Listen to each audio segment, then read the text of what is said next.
Hello and welcome everyone to the July the 23rd edition of the Biweekly Contributor Experience meeting for American friendly time zones.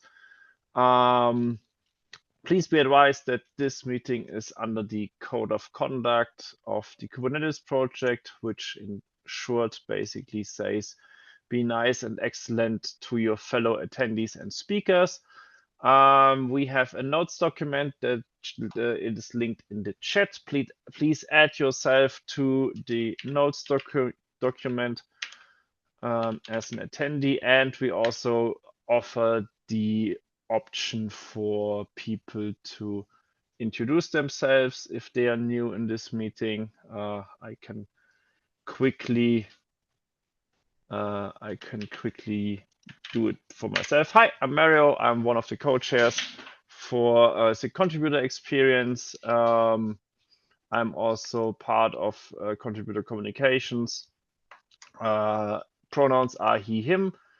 I work for Kubernetes and I also do stuff for SIG Infra. Anyone else who wants to introduce themselves? This is purely optional.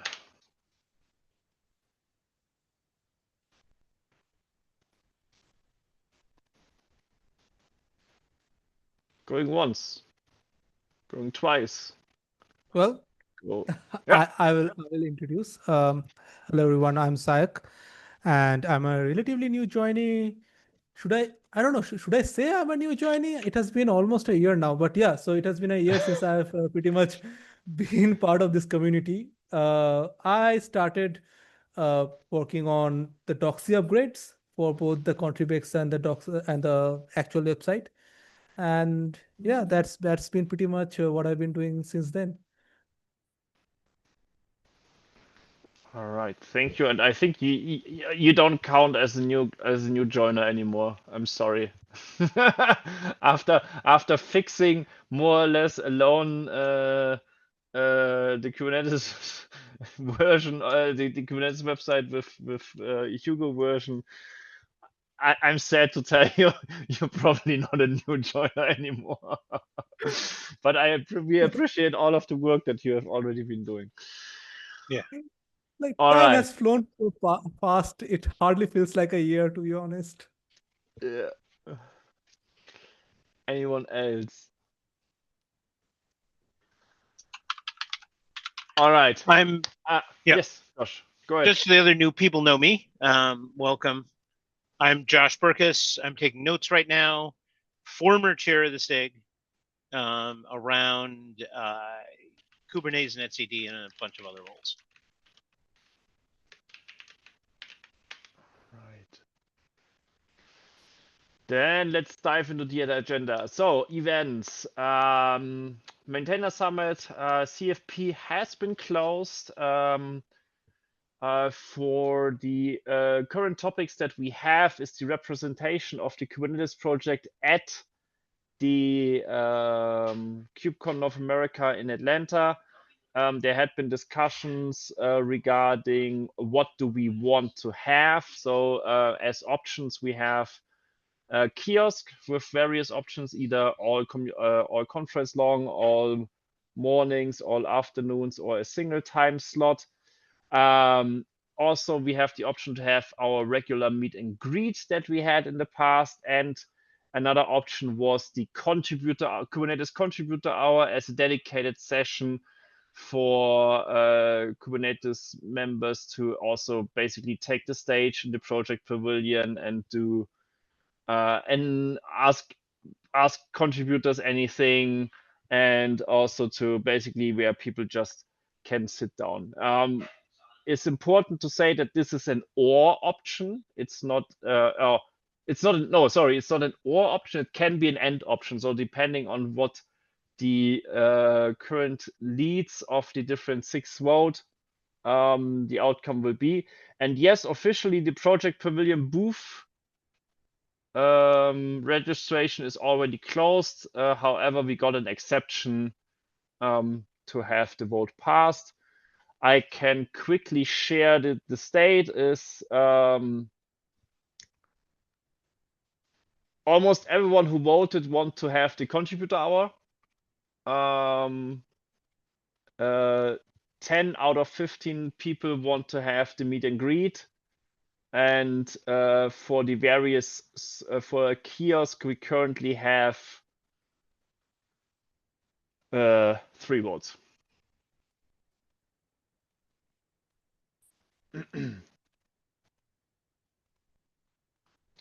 All right. So we are way. That last is pretty telling, because for the kiosk you have to not only look at votes but what likely staffing is, and if people are not voting for it, then it probably means we can't staff it. We have some people who said that they would be open to staff. So we also have a list of people there who said they would also staff the booth. So I think if we say we want to have one booth shift, so like a single booth shift, we are likely to have to be able to staff this. The vote deadline is next Monday, I think. Okay. Next Monday is the deadline for the vote, and then we will get back to CNCF and publish what the result is. Okay. Regarding awards, yes, go ahead. Sorry. Just so you know, ETCD applied for a halftime booth. Yeah. As we have for the last few KubeCons. You know, if we end up doing the Kubernetes kiosk, we could revisit that. I don't know if SIG Security, you know, who's also, they've actually done a combined one that's SIG and tag security. And I don't know whether or not they're planning on doing that. I'm also not aware of anything of this, and I don't have insight in booth planning from CNCF side, so that's on CNCF obviously. Awards. So there have been a survey as well towards the leads to where we should have the awards. The huge majority said yes, we want to have the awards, and yes, we want to have the awards in North America.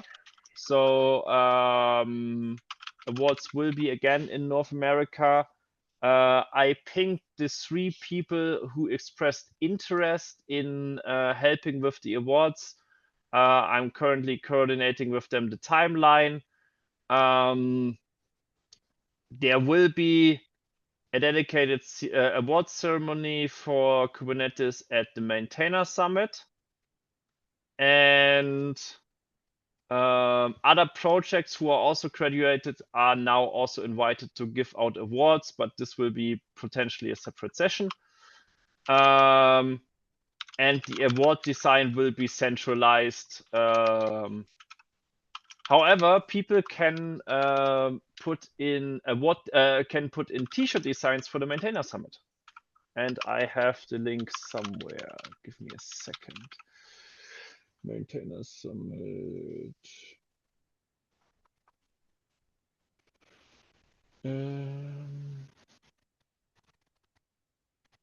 Actually, the link got out to the maintainer list. Maintainer Summit.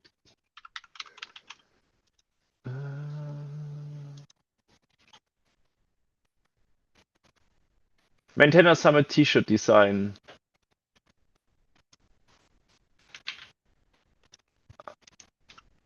I want to open this link. I will put it into the docs. So everyone is invited to do a design for the Maintainer Summit. Yeah, and regarding awards, SIGs can create between up to 3 awards per SIG for Kubernetes project. I think this is also beneficial as it would not inflate award recipients.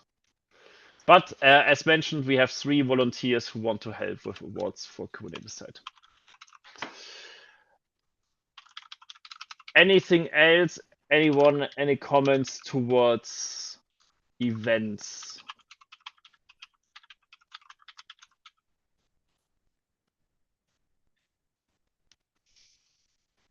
If not, yeah, I was go going to ahead, say Josh.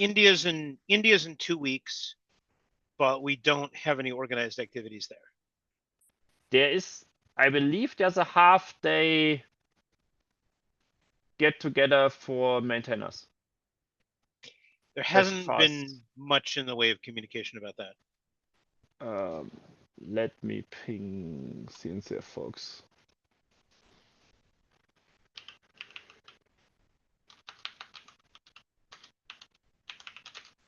There you go. I mean, it's possible that the only communication was to the CNCF maintainers list, This could be possible. which I don't think I'm currently on. I didn't see it, and I'm on the maintainers list. Okay. So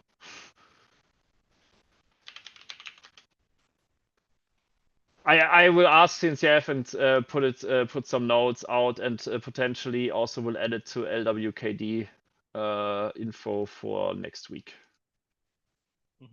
Okay.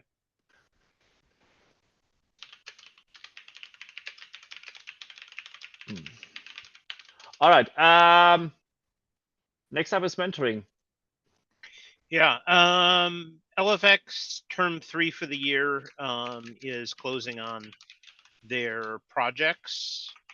I haven't actually looked to see if any of the SIGs got theirs in. This one is generally pretty low because we're asking people to come up with proposals in the middle of summer. So we generally don't see a lot of participation for term 3.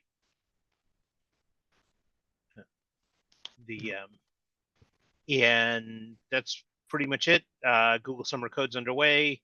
NCO. So, and here I pretend to look like Castellan. So the NCO needs to continue having rotational people running it.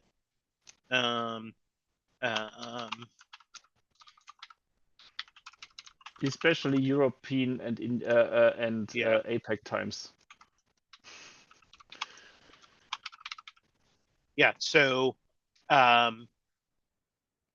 if you are now, an established, for anybody listening to this who is now an established contributor, and feels that they could lead one of these, well, actually, what would be really interesting is to see somebody lead one of these like 6 months, or like right after becoming an org member, because I think they would have a lot to say about the process. Please ping Caslin. Because we want to continue having these every month, because people do go to them, and it gives a place for people to get started when they're having trouble getting started. And if the usual time slot is a conflict for you, the time can be adjusted. Doesn't have to be the exact same time slot. We'd like to keep it on whatever it is, the 3rd Tuesday of the month, I believe. So we'd like to keep it on that day. Yeah, exactly. It's the 3rd Tuesday. But the time can get adjusted.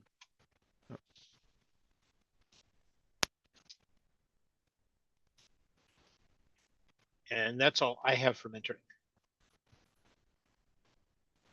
Great.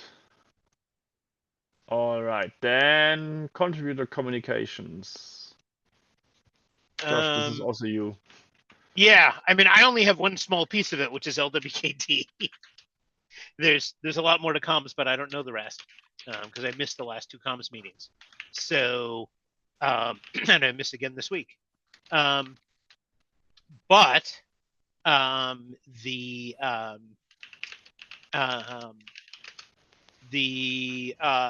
actually wanted to give a sort of milepost for LWKD, because I feel like we've sort of, was it a year and a half ago, Noah and I, who were the 2 of us exclusively running LWKD, decided we wanted to be a real sub-project so that other people from the community could contribute, and so that LWKD still happened if both of us were busy. And I kind of feel like we've reached almost an endpoint in that trajectory. We have a rotating set of contributors now. Sriram hit on the idea of having people commit to a section for a month, which works better than doing it on a weekly basis, because that offers a chance for contributors to improve the quality of their writing, and not have delays over who's doing this section. So it's becoming a good, sort of thing to get on to. Hey, I want to learn how to write for comms in general, because what we end up doing is mentoring a lot of people in writing, for them to actually sort of write the entries in it. And the important thing is that LWKD hasn't skipped a week. I think we've only skipped 3 weeks this year, one of which being the first week of the year. And one was KubeCon, right? Yeah. And we will probably skip the week of KubeCon India because most of our contributors are in India. And I expect that they will be, and I will be in India. So and I would like to say that we would do live reporting, or a blog of the KubeCon India experience, except that I'm part of 3 talks and I know that's not going to happen. Yeah, and I think since I joined, there was always the idea to have like this, do a live blog. Yeah. Yeah, but the problem is that all the people who write for LWKD are also involved with other aspects of contributor comms, and so they're all busy. Yeah. That was not a critic. It was like more. Yeah. Oh. You put in their critical comms emergency plan. So, like I said, I've missed the last 2 meetings. Is there a link to that? We have already a critical comms thing which has an utterly broken markup language. The main thing that is missing in there is basically, let me search for the link. The thing that is missing in there is like a step-by-step guide. Currently, it's only focusing on how the language should be, what the structure of any communication should be. And now the next step is basically being discussed on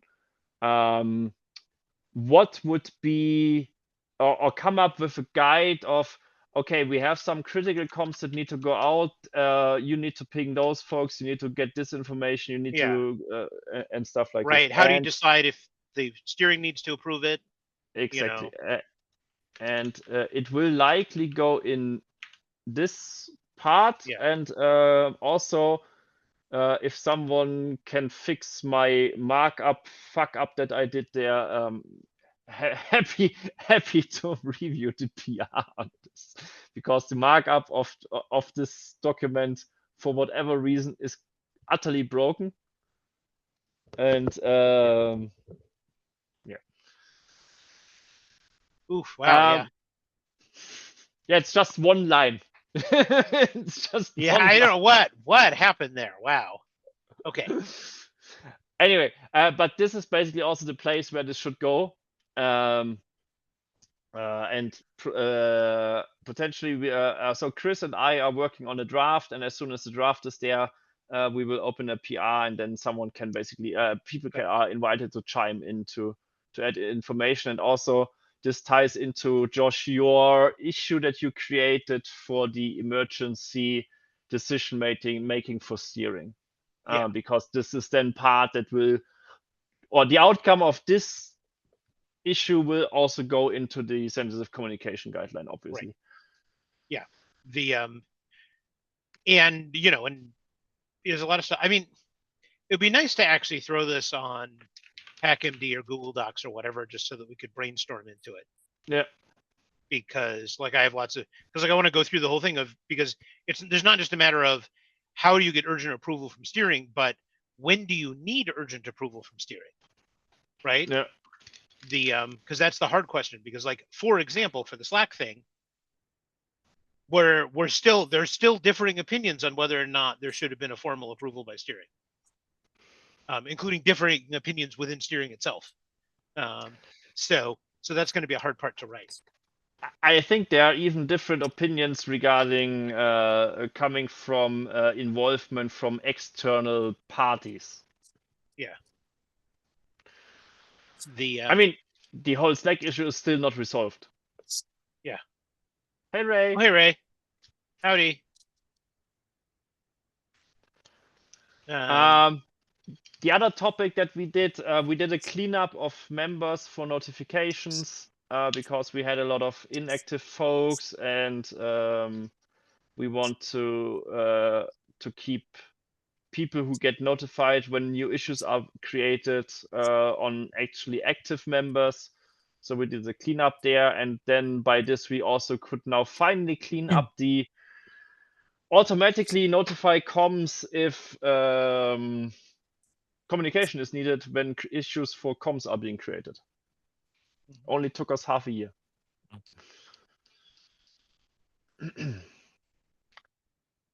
Any other thing regarding comms?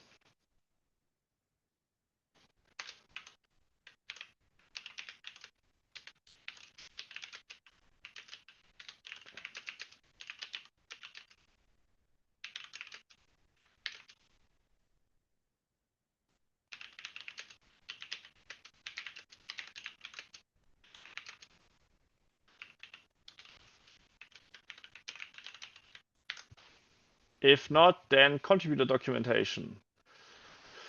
I think the only thing potentially, Sayak, do you have anything regarding contributor side? Nope. The situation is the same. Since we decided we'd be upgrading the website and the ContribEx side in lockstep. I'm still working on that major version change. I mean, not a major version change. Sorry, the breaking version change of Doxy in the website, and that's taking quite a bit of time.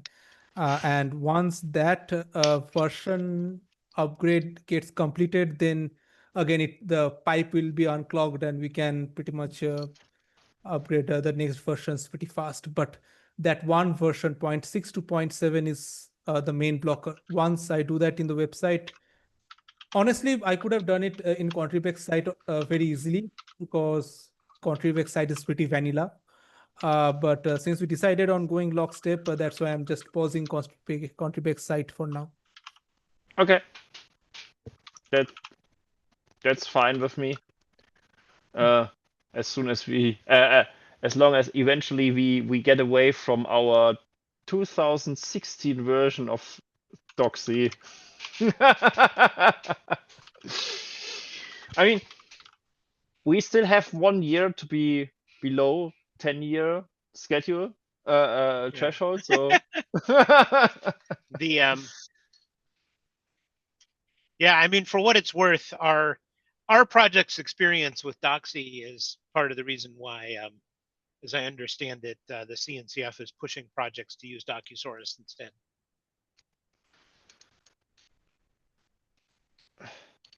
I mean, we have been right now. 0.6 was released in December 2022, so we are close by. Yeah. I mean, as soon as you know something, or as soon as you need some review help or something to review, just ping us, and we try to figure out who can also help there. Great, will do. I can also ping.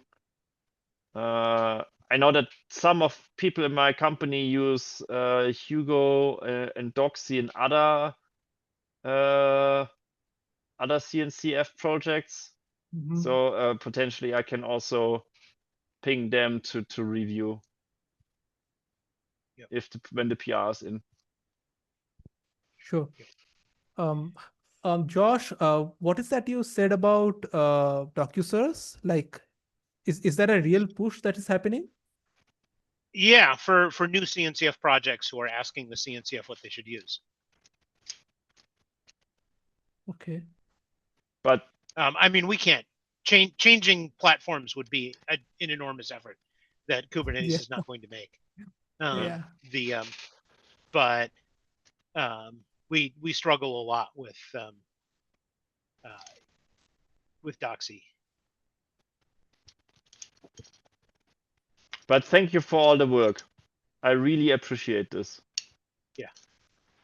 It has been great working on it, and I don't know how long it will take to completely finish it, but I'm all for the end. Which Yeah. which version do we need to get to update the social media icons? 0.9, I believe. So the thing is that if I make the upgrade to 0.7, I can do 0.8 and 0.9 in a week. It's that simple. Like the changes are pretty minimal, only CSS and some stuff here and there, right? But yeah, but they brought in font awesome v5 in 0.9, which is where we need for the new icons. But yeah, like 0.7 is the biggest milestone here. Yeah. And right now my major task is actually like I'm trying to edit all the layouts and templates so that it resembles Doxy as much as possible, so that the upgrade goes smoothly. I could have done the upgrade and then done the cleanup, but we decided that let's do the cleanup first and then do the upgrade. Otherwise, yeah, so that it's not breaking and we are not running again into any weird situations where we have special setups from our side. Yeah, we don't want for the site to be broken for 2 months, right? Yeah.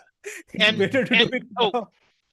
Yeah, Psych, I don't know if anybody's actually told you this, but one of the things like a long time ago was part of the idea was that we would gradually move a bunch of content out of the community repo and into contributor site.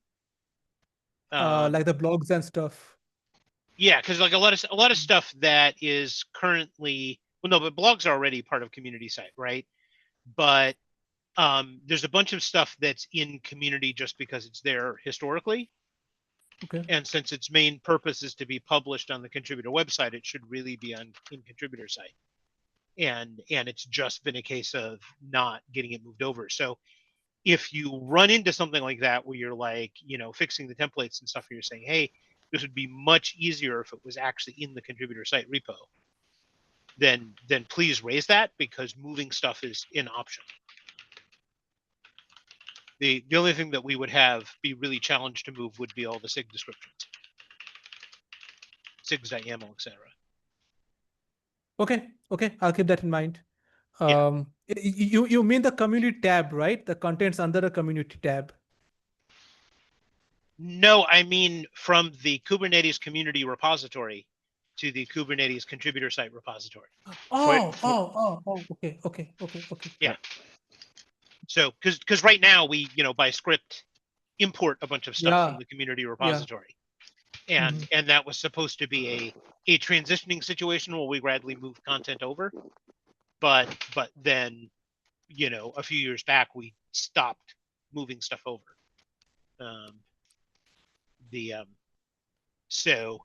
So that is a palatable solution if you're running into something where you're saying, hey, what's really broken about this is that we have to keep copying this from the other repo.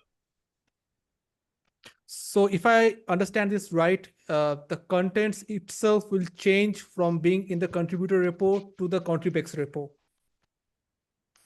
From K community to K contributor site. So there won't be any scripts which will be doing git clone copies, pasta and stuff. There will be some, because some of it is really hard to move, right?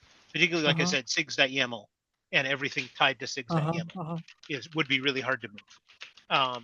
But there's a bunch of other stuff that would not be really hard to move. We just haven't gotten around to it, right? Okay. Like there would be, like one of the things we've thrown about is you know, well, except it's less relevant these days, whether or not all the event stuff should be in contributor site instead of in community. Okay. So that's just something to think about as you're fixing some of these templates, etc. Sure. Hey, we could remove this script if we just move the content over. Sure.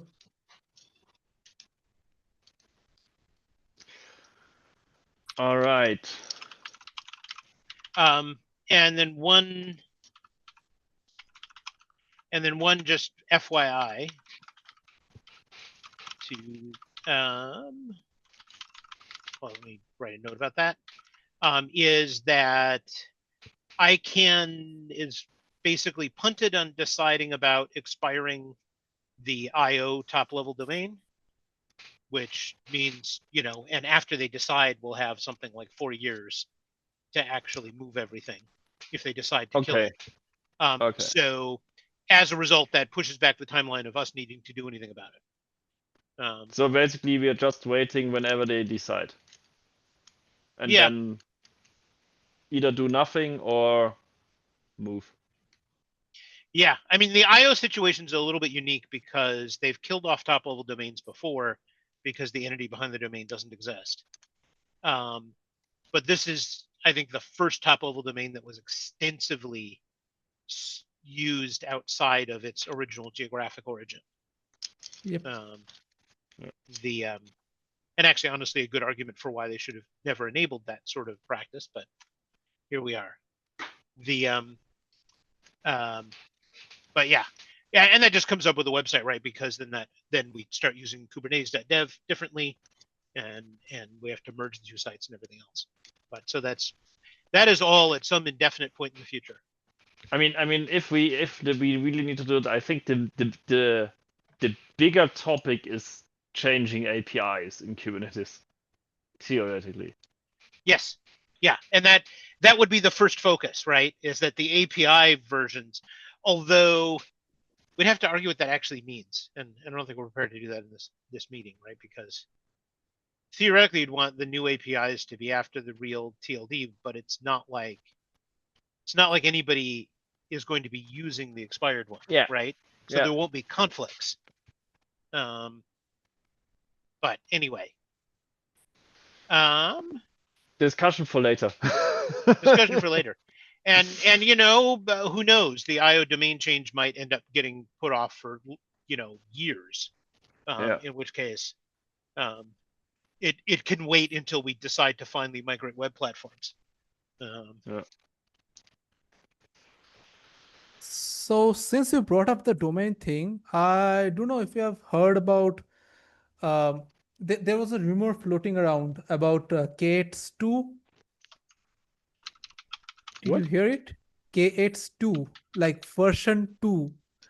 And like there was a Reddit post and there was a blog post, like how K8s like is completely going away from its YAML based disaster and into like an SDK based system. And there is a domain called k8s2.io which redirects to k8s.io. And I was looking at the whois records, and k8s2.io is registered with Cloudflare, although k8s.io uses Google domains. So I think it's kind of a fake news, but it is. I know that people. Basically, I know that a lot of people with a strong voice in the community said that there won't be a Kubernetes version 2, and I mean, we would be the first ones who would know if something like this comes up. So I would basically put this under someone wanting to get attention. Yes. Right. That's pretty much what my conclusion was too. But I thought I would just bring it up anyway. Oh wow. Yeah, this is somebody's scam post, basically. Yeah. So yeah, I mean the whois records, even though they are redacted, it gives me an idea that it's nothing to do with K8s. So I'll just try to shut this down on social media as much as possible. But yeah. Yeah. Now it's somebody trying to create traffic by themselves by making up a story. Yeah. But honestly, as a YAML fan, I was kind of shocked. I mean, As the last thing that I heard regarding Kubernetes 2 was like, oh, now look at companies like Google and I believe also AWS now who are using no longer etcd as backend for their large clusters. Maybe this is the dawn of version 2. No, it's just people trying to get attention with something which is not newsworthy. Yeah, and the problem is that, like, I wouldn't want to put out comms about it necessarily because that would just draw more attention to this publicity stunt. Yeah. Just let it silently die. Oh, and actually, K8S2 is the Kashmir Dryden Airport. Good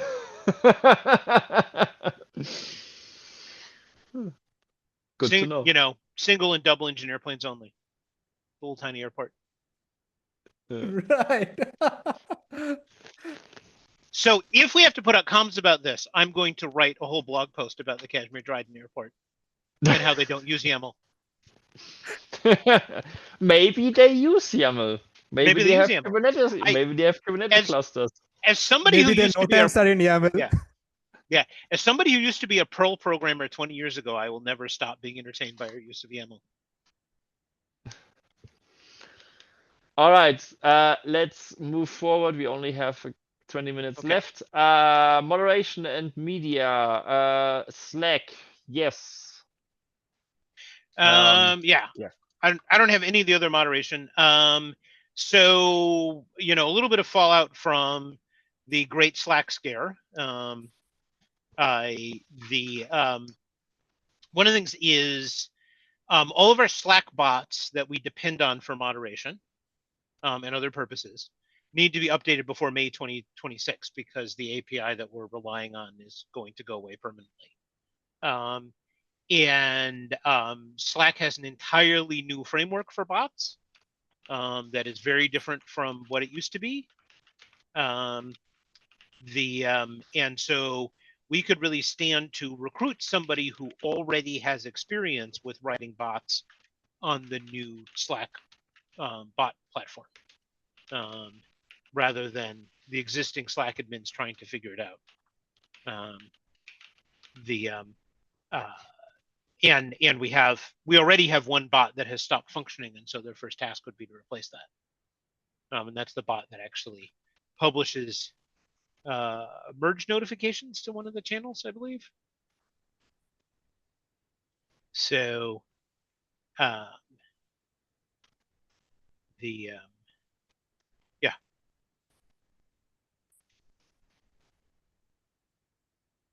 Yeah, I think next step is add this as a call for help for the NCO meeting, and also maybe put out some comms for social to recruit people and bring them here.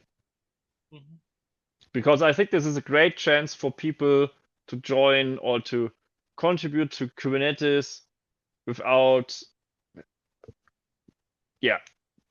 having to have like a background in Kubernetes itself from a software perspective. Yeah.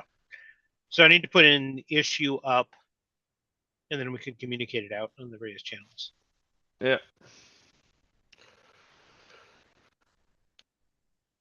All right.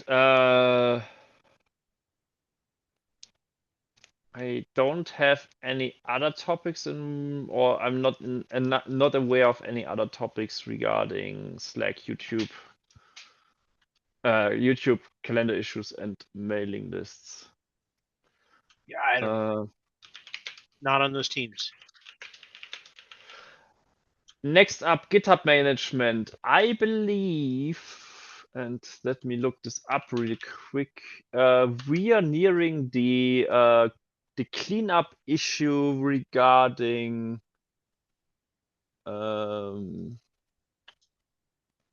org membership is soon to be concluded, which means that we will clean up the org. Let me just have a look. Clean up inactive members, and the deadline for exceptions is already passed. The deadline for exceptions was July the 18th, 2025. So we will run the cleanup soon, and I will put in the link of the issue.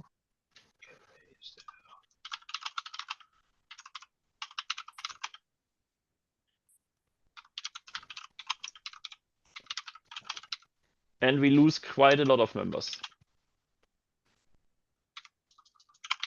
Yeah, and some of them were very sad because they quite a few people who were part of Kubernetes 1.0 are now losing their org status because they're just not active anymore. I mean, anyone is always welcome to come back. Yes. Yeah, no, and you want to drop it if they're not active because it's a security hole, among other things. Plus, they get, if we've missed their name in an owner's file somewhere, they get assigned stuff, which they're not going to respond to. So.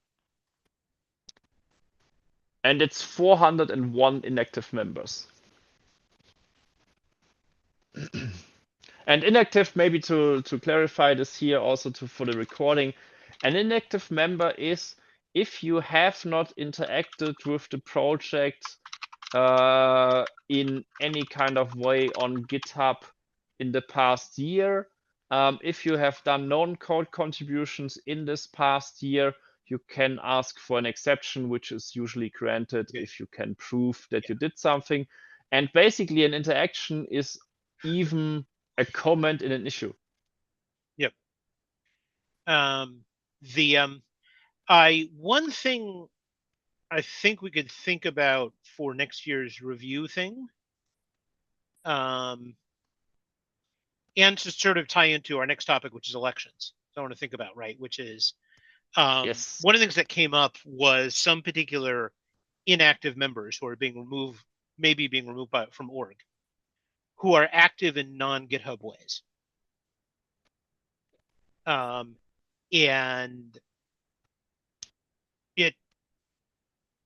And it makes sense to remove them from the org if they're not doing anything with GitHub, but we also use org membership to determine eligibility for a few other things, like attending the maintainer summit and voting on various things.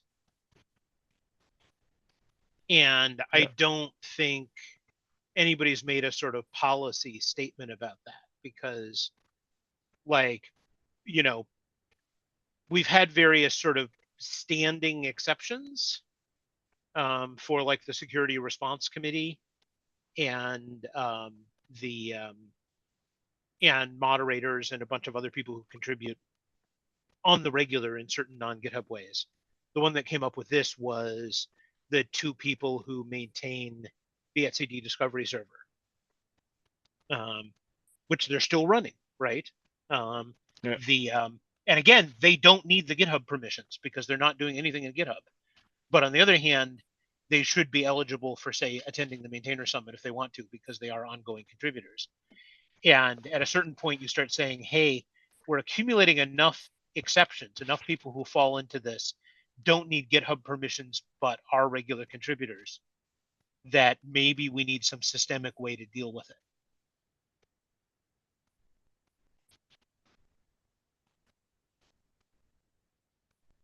Out of those 401 inactive members, we had 11 exceptions. So I think currently it's okay-ish.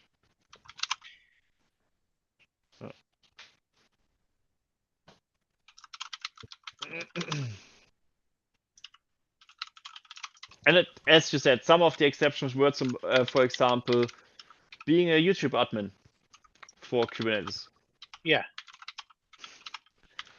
Yeah, I'm just starting to think that we should actually have, you know, because there are some things that these people are effectively getting left out of by how things work. I'm not sure that they care individually. Like, for example, the voting for top contributor in the CNCF, right? And I haven't heard anybody complaining about that. It's just that every time we do this, it feels like there's a couple of new exceptions to the point where maybe we want to start maintaining a list of the people who are non-GitHub but regular contributors, unless we just want to keep them as org members. I mean, the technicality is also to figure out is like, how could we potentially increase their dev stats score with non-code contributions? Yeah. I mean, for something like comms, it's not a problem because they are actually using GitHub for a lot of the comms stuff, right? Yeah. But there's no real way to tie things like YouTube admins into that. Yeah. You know, unless we give them basically make work, which is not something we want to do.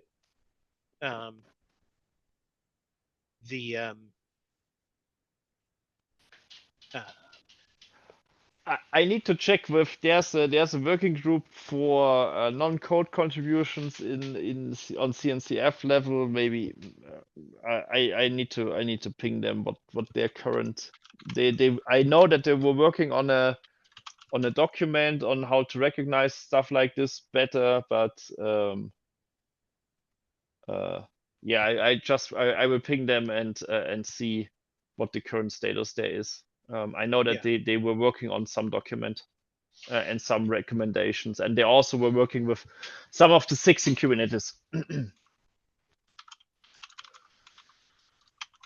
Yeah, it sounds like a good idea. I think like Noah I have a naive approach I would suggest, but if they've already been thinking about this for a while, then let's see what they got. I know that they are around for roughly over a year. Yeah.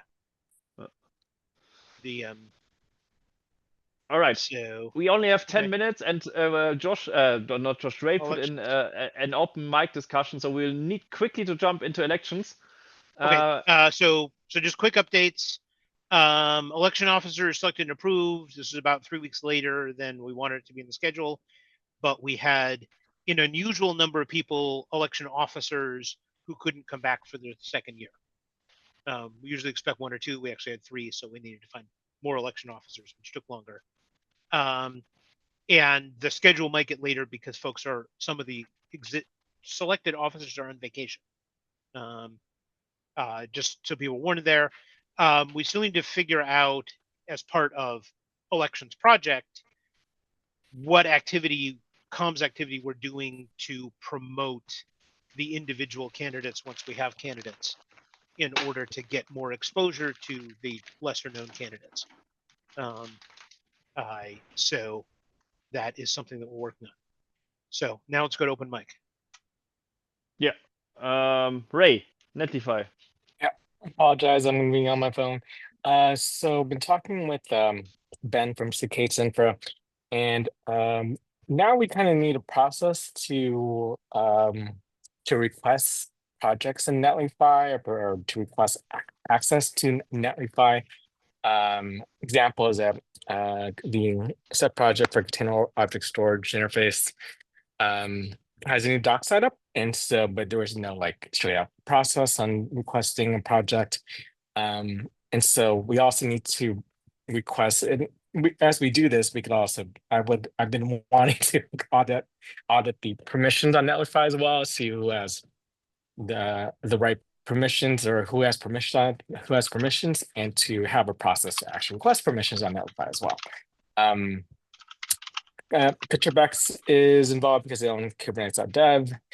SigDocs owns Kubernetes.io, and various SIGs own their own subproject or Netlify project. And K-Infra, we manage DNS through code, actually, through SIG K-Infra. So we're all kind of, these 3 SIGs are all involved. Anyway, so I'm going to propose a process. I'll propose it here, SigDocs and K-Infra as well, on what that looks like, and we could iterate on that, and we could add comments and questions on that process. Yeah, and somewhere we should have a list of which subprojects we probably need to create a list of which subprojects actually have. Yep, absolutely. Netlify. Yeah, I mean- my preference is to have everything in GitHub. So like Yeah, having exactly. access to You have one GitHub, one part in org potentially where everything is listed, and basically also then put into like, if your SIG owns this, then your SIG ownership file basically can manage it, something Mhm. like this, so that Yep. we can manage also account systems potentially over GitHub. Yeah, exactly. Yeah, and I think XAV also just was created in the CNCF. We have a staff member from the CNCF No, has access. So yeah, we already had it. The problem was that none of the etcd website maintainers had access to Netlify itself. yes. So like if a build failed, we couldn't see why. And that's been changed. So one thing we have to think about for a process is currently any actual assigning of permissions to a new team has to be done by a single CNCF staff member. So we can't. We have to expect that to have some lag. Yeah, I agree. And we currently have two CNCF staff members or Netlify owners. So we technically Yeah, have it's two, just but it's just only one of them really understands Netlify. Yeah. And that, which is Nate, and they defer everything to Nate if there's any, unless he is absolutely unavailable. So, and he's able. The nice thing about it is he is able to assign permissions on a restricted basis, right? So I now have permissions on etcd website, but I don't have any permissions on Kubernetes.io Yeah. for Netlify. So there's no permissions risk in having teams have their own Netlify thing. But yes, you're right. We need a process, particularly to maximize the use of Nate's time when he has to do these. So that he's not getting random requests from people in the community he doesn't know.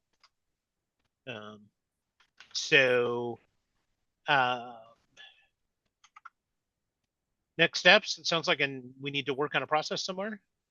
Yeah, I'll draft with Okay. the framework for a process and send it over to the various SIGs to iterate on.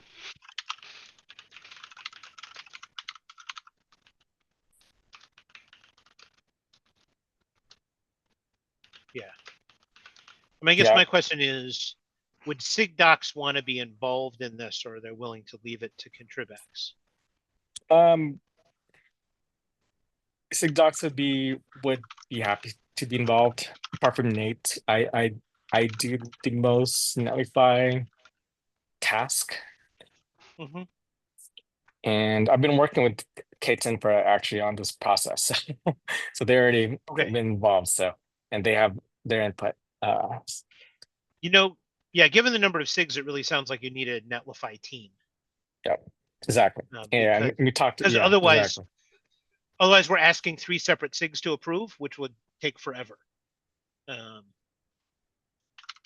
Yeah, so I plan for this Netlify team or just the owners for the whole site, for the whole project. And that would be the default Netlify team. And if we don't, we also have owners who haven't logged in years as well. So we do some kind of cleanup as well. What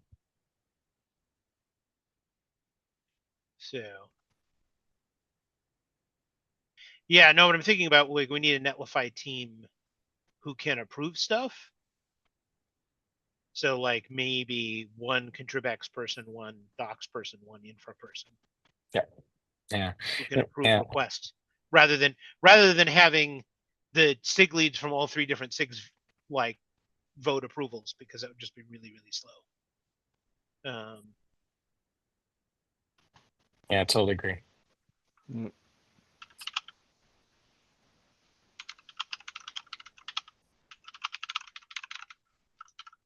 Okay.